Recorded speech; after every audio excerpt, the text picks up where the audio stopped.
Hey y'all, welcome back to the ranch. I'm Jared Paul, and today it has been such a beautiful, mild winter. I'm just going to take a walk around the ranch, show you some of the trees that are the reason why we even get into bonsai, the really aged, beautiful, majestic trees.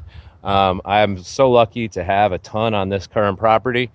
So we'll take a walk around and see some of the spruce and the pine and apple, magnolias, some of the aged ones. And then also there are some little seedlings and other trees that I have either pruned and left in the ground for Yamadori purposes, or I've just been scouting them. So we'll take a quick look at that as well.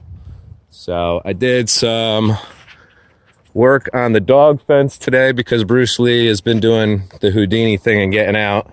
And then I came down here and did some damage control on the flock's coop because we do get intense winds on this hill. And the tarp up top just gets whipped around, so it actually over time could even loosen up some of the boards. So I was just doing some putting around, the stuff I really enjoy on the ranch when there's no set agenda, but it's all enjoyable and all productive. So that's what's coming up on today's episode of Jarhead Bonsai.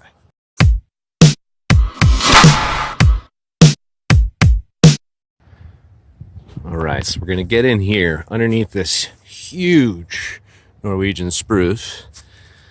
There was a little verbenum that I had found, and so I gave it its first hard pruning in spring, and then you can see all of the new growth, nice long and stringy. But let's see if I get you a better angle. Yeah, it's kind of in there with the brush, but that's fine because they are really easy to grow back and chop and grow, so I know that thing will keep coming back. I might even dig it up this May. So, and then I think I showed you all a couple of months ago. That's why I was throwing all this pine straw in these beds, because I have some baby birches and they just kind of popped up themselves. See? So I'm really hoping they're going to come back. And then I was moving some old wood that I was planning on repurposing, but I repurposed everything I needed. And so I was just bringing it back in here and just kind of making a pile out of the way. And I was noticing all these cool little saplings. And they're just in like doubles. They're all over the place. See that? So I'm thinking a lot of these are maples. There was one, where was it? Let's get out here. This thing was cool, and it had really dark buds on it. Yeah, this one. All right, so look down here. All right, so you can tell it how to grow out at an angle. So right off the bat, if you can get the roots predominantly, it's gonna already have a really cool start to it. But then look at these. Focus. There we go. What could that be?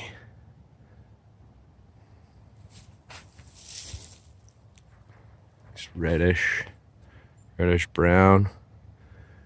Maybe a red maple? I don't know. But there's tons of those around here, so that's cool.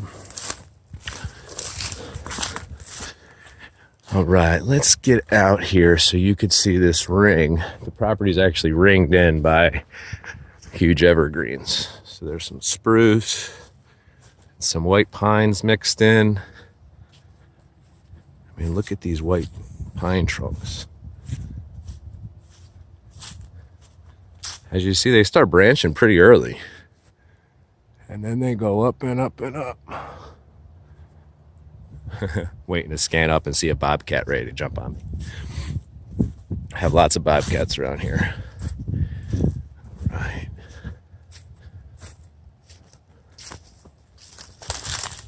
Look at the size of that trunk. Wow. All right, and then the star of the show, as always, in my opinion, is this sugar maple.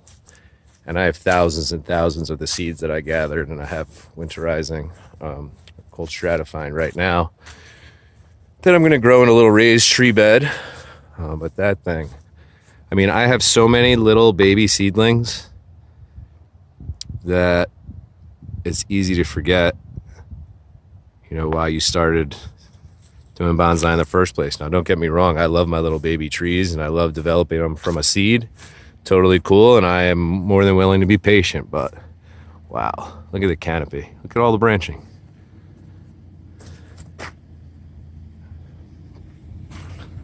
Had this one guy come over, it was a client's husband, and uninvited, he decided to come over. Why anyone in their right mind would do this? And before we got home, when we first moved in, he starts picking at the bark. He's like, oh, it's better for the tree. I'm like, dude, now every time I look at my favorite tree, there's just a big hole in the middle. He didn't do like the whole thing or... Anyways, talk about he's never been invited back. All right, so here we have a crab apple.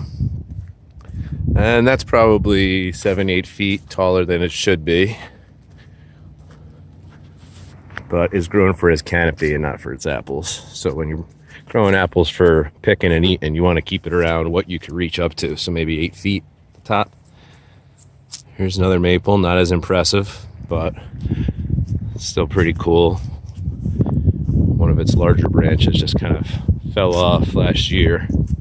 So I tried to make it as aesthetically pleasing as possible. You can see there was some really good bug activity in there. Over here we have some beautiful white birches. I would say they're probably white spire birches by the dramatic white of their trunk. We have so many different species of birches here in Connecticut. This guy is my green apple tree. I sent out some seeds to my buddy Mark in Denver, Colorado, and he said that he has actually some germinating, so that's pretty cool. Yep. So you see, you just keep going around, and it's like the grass is just encased in these huge pines, and then off the back I have the view of the pond and the mountain.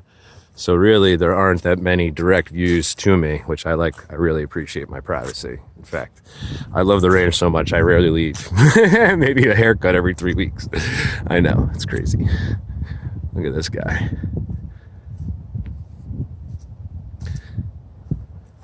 I thought about having that removed, but then I also thought about making it a little obstacle course, like hop over it.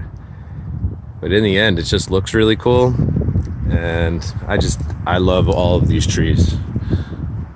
I let them have their deadwood on them. I don't ornamentally prune them at all. So there's some nice spruces right there. I don't know what that species is. I want to say some sort of cedar, maybe white cedar, but you see they are, well, maybe not with the way the lighting is, but they're not the fullest of the trees. So let's get over here and take a look at what these are.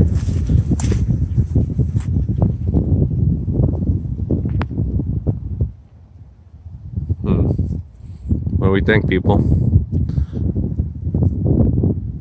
I mean, they have some gnarly trunks. Oh, that's what I wanted to show you, and then I'll let y'all go. Enjoy your week. Just wanted to give you an update on what I'm doing here. Just working outside while I can, taking a little break from doing the little trees inside. I have a lot of projects that I'm about to unveil, but I still have to gather some video and do some work on that. So, okay, I just wanted to go over and look at these maple roots.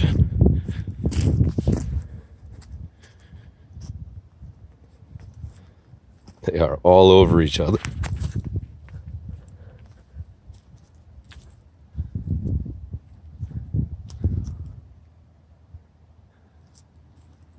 See, those are really nice. And then these ones are just overlapping. Still all pretty cool.